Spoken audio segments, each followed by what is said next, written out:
All right, let's start off with a look at the tropics because we do have post-tropical now Rafael. Remember, this was a major hurricane when it made landfall last week over Cuba. Now it has completely fell apart. Actually, you see where the convection is.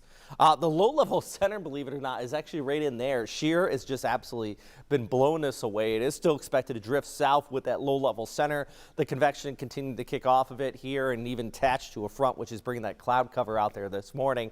But just in general, that is no longer an issue here on the first coast. In fact, it is pulling in kind of this moist tropical air, the reason why we're starting off the day so humid and mild already into the 70s.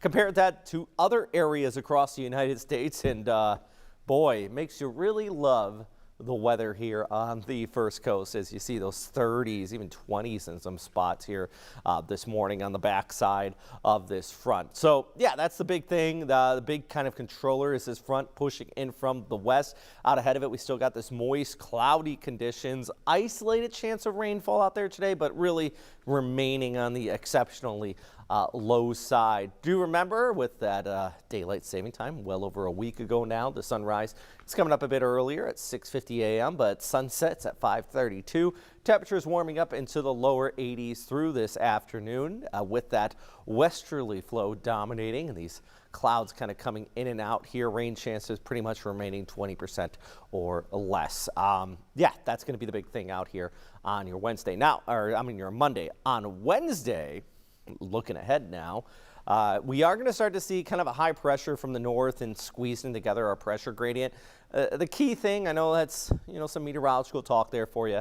The key thing is this onshore wind that's going to start to pick up by mid-week. And I do expect things to actually get fairly gusty out near the coast.